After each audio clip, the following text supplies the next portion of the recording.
সোনালী আঁশ পাটের দেশ বাংলাদেশ, আর সেই সোনালী আঁশই এবার রূপ নিয়েছে দেবী দুর্গার অবয়বে। সাতক্ষীরার কলারোয়া পৌরসভার উত্তর মোরারিকাটি পালপাড়া সর্বজনীন পূজা মণ্ডপে ধানের পর এবার পাট দিয়ে দুর্গা প্রতিমা তৈরি করে দেশব্যাপী আলোচনার জন্ম দিয়েছে।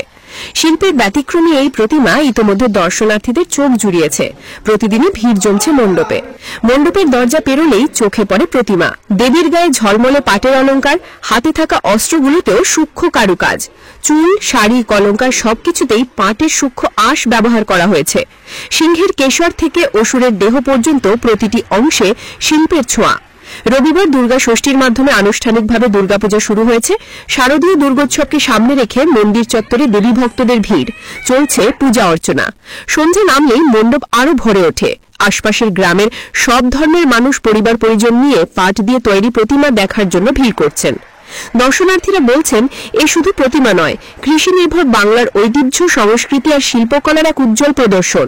প্রতিমা যেমন ধর্মীয় অনুভূতির প্রতীক, তেমনি কৃষিভিত্তিক শিল্পের নতুন সম্ভাবনার দিকে ইঙ্গিত করছে। ধানের পর এবার পাট দিয়ে প্রতিমা হওয়ায় আমরা গর্বিত।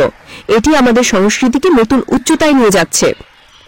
আমাদের এখানে পাটের ঠাকুর তৈরি হয়েছে, সবাইকে আমন্ত্রণ জানাচ্ছি। প্রত্যেক বছরই আমাদের এখানে ভালো প্রতিমা তৈরি হয়, কিন্তু এবার একটু ভিন্ন অঙ্গের পাট, যেহেতু আমাদের দেশের সোনালী আঁশ, তাই পাটকে আমরা এখানে হাইলাইট করে তুলছি। আমাদের ভাস্কর দাদা যখন এই ঠাকুর তৈরি করছিল, তখন আমাদের মনে হচ্ছিল যেন ভালো লাগবে না। আমরা এখানে আসতাম, দেখতাম, তখন যেন কেমন একটা হতো। তারপর যখন রং করতে আসছে, তখন এরপরে রং দিয়ে পাটের উপরে, তখন দেখছি খুব আকর্ষণীয়। এই জন্য সবাইকে আমন্ত্রিত, সবাই এখানে আসবে দেখতে। আমাদের আত্মীয় স্বজনরা সবাই এখানে আমরা দাওয়াত দিয়েছি, এখানে পূজা দেখতে আসবে। আমাদের আর কোথাও যাওয়া লাগবে না, আমরা এখানে প্রত্যেকদিন নতুন শাড়ি পরে এখানেই বসে দেখব। এবার পুজোয় আমরা অনেক আনন্দ করব। এখানে আমাদের পাটের তৈরি প্রতিমা হয়েছে, আমরা অনেক আনন্দিত। আমরা আমাদের বন্ধু বান্ধবরা এখানে আসতে বলবো। আমরা পুজোর অনেক নতুন নতুন জামা প্যান্ট পরবো। পূজা উদযাপন কমিটির সাধারণ সম্পাদক পলাশ কুমার পাল জানান, গত বছর ধান দিয়ে তৈরি প্রতিমা ব্যাপক সাড়া ফেলেছিল।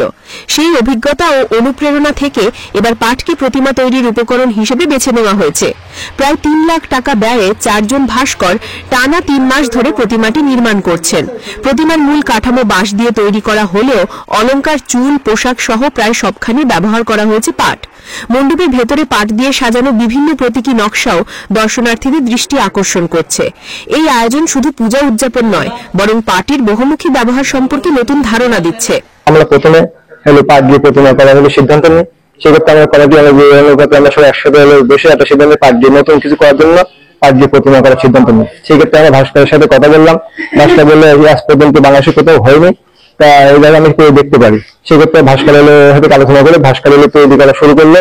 করার পর যখন পাট প্রতিমা লাগানো শুরু করলো, তখন ভাস্কর বললো যে বেশি ভালো হবে না, কিন্তু আমরা দ্রুত প্রতিজ্ঞাবদ্ধ, আমরা পাট দিয়ে প্রতিমা করতেই হবে আমাদের। তাই আমরা সেই অনুপাতে আমরা পাট দিয়ে প্রতিমা করলাম, যে ভালো খারাপ হোক আমার কমিটির সিদ্ধান্ত আপনার পাট দিয়ে প্রতিমা করে দিতেই হবে। তাই সেই অনুপাতে পাট দিয়ে প্রতিমা করেছি। করার পর যখন শুরু করলো আস্তে লাগানো, তখন দেখতে আসতে ভালো লাগতেছে। তাতে করে আমরা আরো অনুপ্রেরণা হলাম, যে আমরা আলো পাঠিয়ে বললাম যে আপনার সেই করেন, এখন সুন্দর হয়েছে প্রতিমাটা। এখন থেকে দর্শনার্থী আসা শুরু হয়ে গেছে। তবে পাটের প্রতিমা ইতিমধ্যে জেলা ছাড়িয়ে দেশের বিভিন্ন স্থানে মানুষের মধ্যে আলোচনার কেন্দ্রবিন্দুতে পরিণত হয়েছে। এবছর সাতক্ষীরায় 587টি মণ্ডপে অনুষ্ঠিত হবে শারদীয় দুর্গোৎসব। ডেস্ক রিপোর্ট, বাংলার গেজেট।